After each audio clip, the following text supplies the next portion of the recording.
Soal nomor 1. Berikut ini merupakan ciri hukum perdata kecuali A. Mengatur masalah keluarga, B. Tersangka sebagai penggugat, C. Mengatur pelanggaran dan kejahatan, D. Proses peradilan dari laporan pihak korban, E. Korban sebagai penggugat. Pembahasannya, untuk ciri-ciri kasus yang termasuk hukum perdata diantaranya adalah mengatur masalah keluarga, tersangka sebagai penggugat, korban sebagai penggugat, dan proses peradilan dari laporan pihak korban. Jadi untuk jawaban yang tepat adalah C. Soal nomor 2. Peranan PBB dalam menyelesaikan pertikaian antara Indonesia dan Belanda dengan membentuk A. Komisi Tiga Negara atau KTN, B. Konferensi Meja Bundar, C. Konferensi Asia Afrika, D. Perundingan Renville, E. Perundingan Linggajati. Untuk pembahasannya, Dewan Keamanan PBB berperan dalam menyelesaikan pertikaian antara Indonesia dan Belanda dengan membentuk Komisi Tiga Negara atau KTN. Jadi untuk jawabannya adalah A.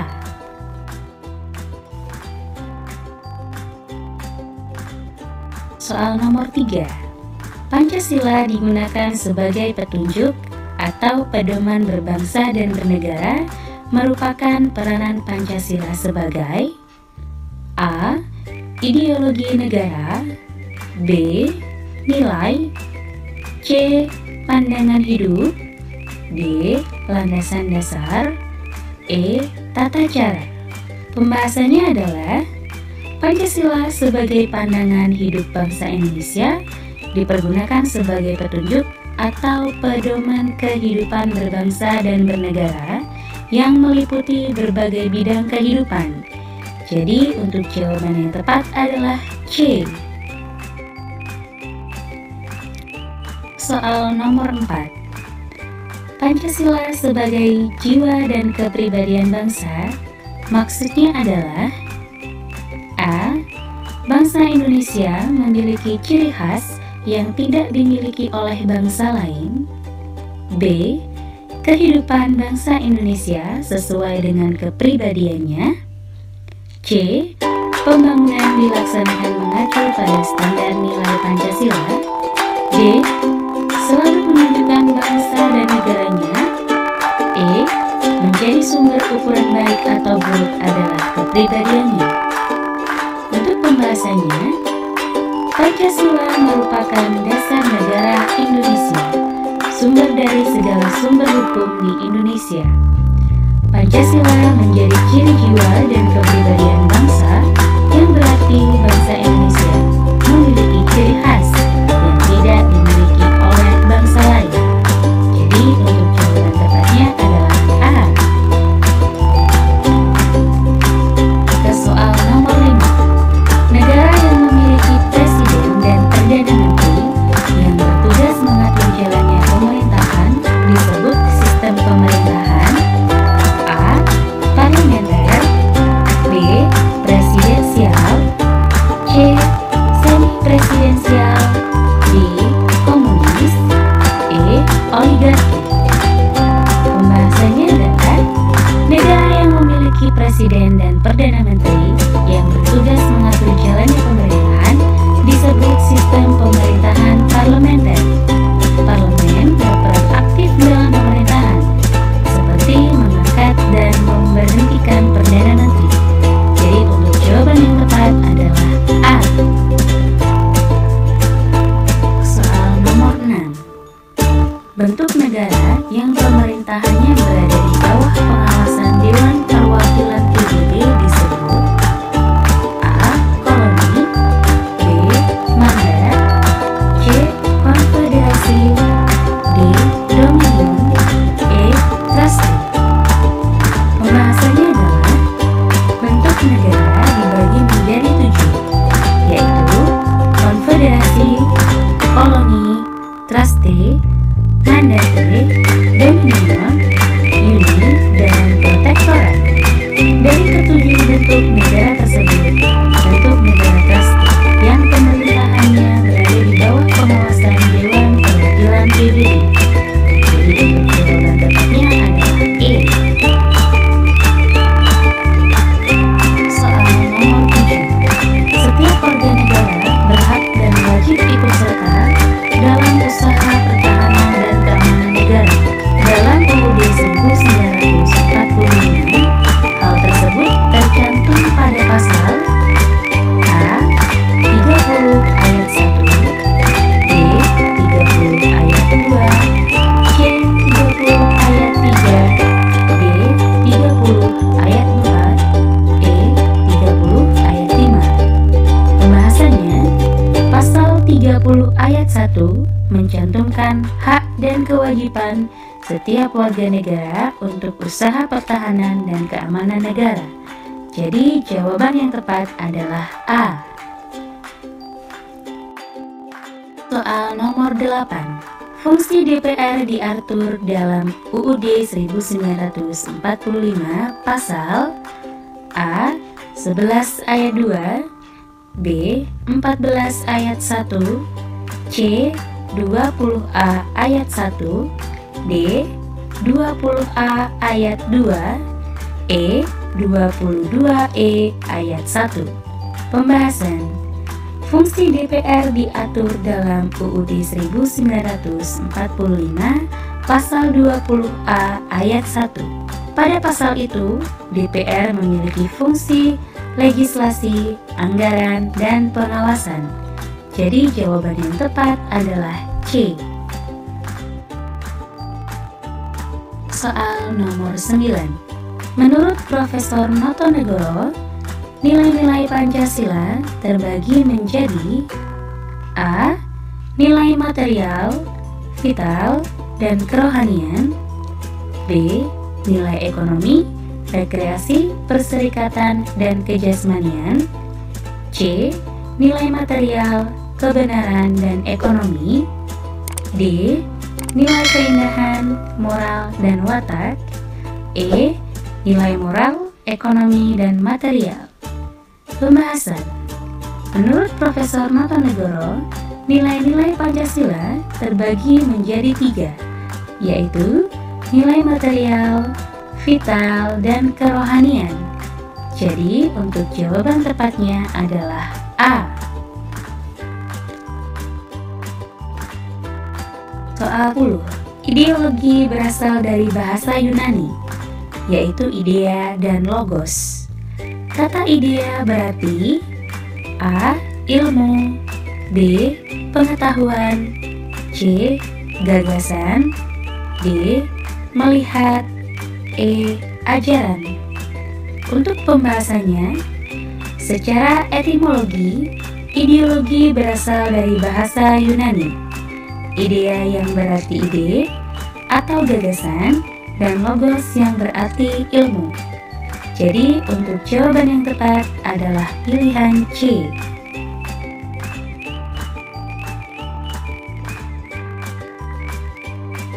Soal yang pertama, persamaan dari kata bergegas yaitu A. Terburu-buru, B. Berguncang, C. Riuh rendah, D. Hasil pemikiran, E. Santai. Untuk pembahasannya, kita harus mencari makna kata yang sama dengan bergegas, yaitu cepat-cepat, tergesa-gesa, atau terburu-buru. Jadi untuk pilihan yang tepat adalah pilihan A. Soal yang kedua, persamaan kata dari inversi adalah A. Kesamaan, B. Pembaharuan, C. Perbedaan, D. Pembalikan, E. Perbaikan. Makna kata inversi sama dengan pembalikan posisi, arah, atau susunan. Jadi, untuk jawaban yang tepat adalah D. Soal nomor 3. Lawan kata dari maya adalah A. Kabur, B. Jelas, C. Pasti, D. Nyata, E. Imajiner. Pembahasannya, maya berarti hanya ada di angan-angan atau khayalan. Jadi, untuk lawan katanya adalah D. Nyata. Soal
di atas memiliki pola dikali 2 ditambah 6 dan seterusnya.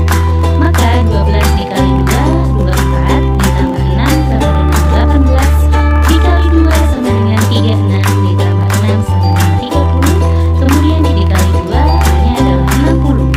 Jadi jawaban yang tepat adalah E.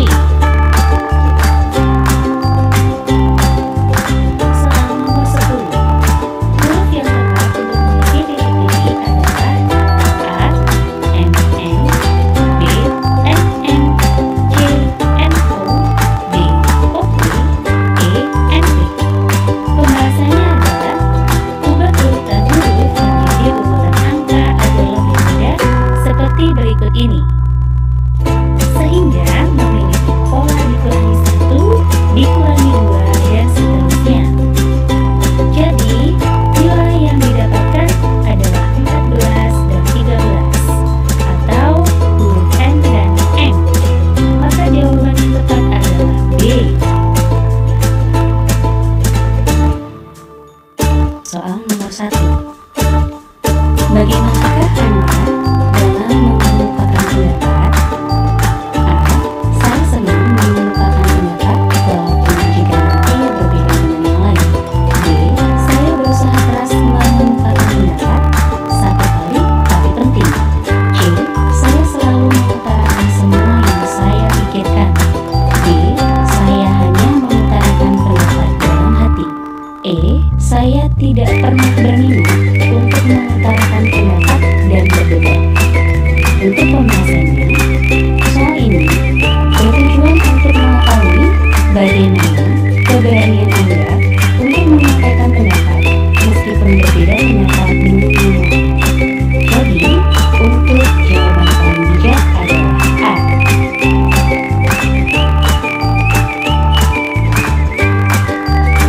Soal nomor 2. Bagaimana kriteria Anda menyelesaikan sebuah masalah? A. Menyelesaikannya sendiri. B. Berusaha sebisa mungkin diselesaikan sendiri dan jarang meminta tolong orang lain. C. Saya berusaha menyelesaikan sendiri sambil meminta tolong orang lain. D. Meminta pertolongan untuk bersama-sama menyelesaikan, namun terkadang menyelesaikan sendiri.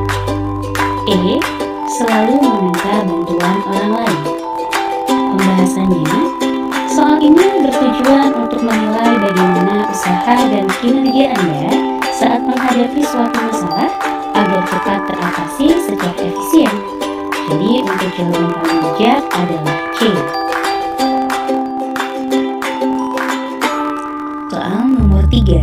Apa yang Anda lakukan dalam sebuah diskusi dengan kelompok kecil dari teman-teman Anda? A. Saya adalah pendengar dan pengamat yang baik dalam diskusi. B. Saya lebih banyak mendengar dan berbicara sekadarnya. C. Jika perlu bicara, maka saya utarakan. Jika tidak, maka saya cukup mendengar. D.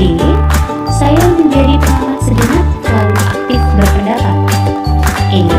Saya selalu aktif berpendapat dan mengarahkan teman-teman untuk berpendapat juga.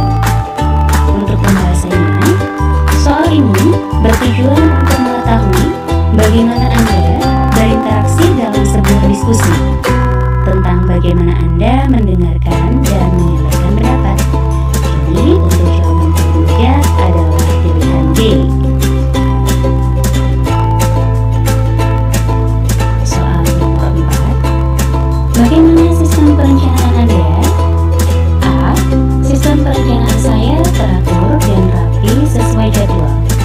B. Sistem perencanaan saya sesuai prioritas. C. Sistem perencanaan saya sesuai mutlak. D. Sistem perencanaan saya teratur dan adaptif. E. Saya tidak membutuhkan sistem perencanaan. Pembahasannya, soal ini bertujuan untuk mengetahui bagaimana skala sistem perencanaan Anda. Jadi untuk jawaban paling bijak adalah pilihan D. Soal nomor 5. Bagaimana pendapat Anda tentang masalah yang dihadapi dalam tim? A. Saya menganggap masalah yang dihadapi tim adalah masalah saya juga.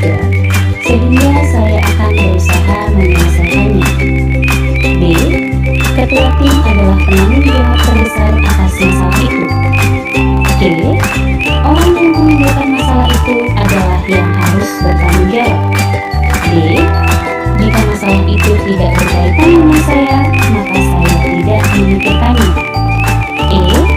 Masalah tim harus diselesaikan secara tim.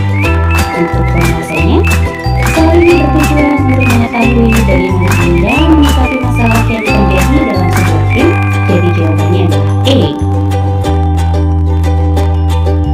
Soal nomor 6. Bagaimana Anda membagi tugas kepada rekan dan bawahan Anda? A. Saya membaginya sesuai kepribadian dan sifat. B. Saya membaginya sesuai minat dan keinginan. C. Saya membaginya sesuai keahlian dan keterampilan. D. Saya membaginya dengan pertimbangan minat dan kemampuan. E. Saya membaginya sesuai posisi masing-masing. Pembahasannya, soal ini bertujuan untuk mengetahui kepemimpinan Anda dalam bekerja dan bagaimana Anda menganalisis pekerjaan bawahan Anda. Jadi untuk jawaban paling bijak adalah D. Berikutnya, soal nomor 7. Apakah Anda bersikeras agar orang lain melakukan pembagian secara adil? A. Jelas, karena keadilan adalah utama dan mutlak. B. Tergantung apakah hal tersebut dapat ditoleransi atau tidak. C. Melihat kondisi. Jika kedua pihak puas walaupun bukan pada posisi yang adil, maka tidak masalah. D. Walaupun tidak adil, tapi jika proporsinya cukup dan dapat berjalan baik, tidak masalah. E. Saya tidak pernah memaksa harus dibagi secara adil. Untuk pembahasannya, soal ini bertujuan untuk mengetahui usaha Anda tentang bagaimana suatu hal berjalan secara adil. Jadi jawabannya adalah A. Soal nomor 8. Apakah Anda merasa terganggu dengan kritikan teman Anda? A. Sangat terganggu. Saya tidak suka dikritik. B. Cukup terganggu tetapi saya diam saja. C. Lihat dulu kondisinya. Apakah itu mengganggu atau tidak? D. Tidak. Hal itu menjadi dorongan untuk saya lebih baik. E. Tidak. Hal itu menjadi dorongan untuk saya lebih baik. Soal ini bertujuan mengetahui sikap Anda saat mengkritik dan orang lain. Dan seharusnya sebuah kritikan bisa diberikan motivasi. Jadi tujuannya adalah D. Soal nomor 9. Bila jadwal Anda yang biasa diubah, apa yang Anda rasakan? A. Biasa saja dan melakukannya. B. Tertantang, bersemangat, dan segera menyesuaikan. C. Marah-marah dan mengeluh. D. Panik dan gelisah. E. Melakukan sesuai jadwal lama. Pembahasannya, soal ini bertujuan untuk mengetahui bagaimana Anda menyikapi perubahan jadwal yang mungkin sudah Anda jalani begitu lama dan terkadang berubah secara mendadak. Jadi untuk jawaban terbijak adalah pilihan D. Soal yang ke-10. Dalam suatu pertemuan atau rapat, teman Anda melakukan kecurangan absensi. Yang Anda lakukan adalah A. Membiarkannya saja. B. Melaporkannya pada pimpinan. C. Memberitahukan pada teman terdekat.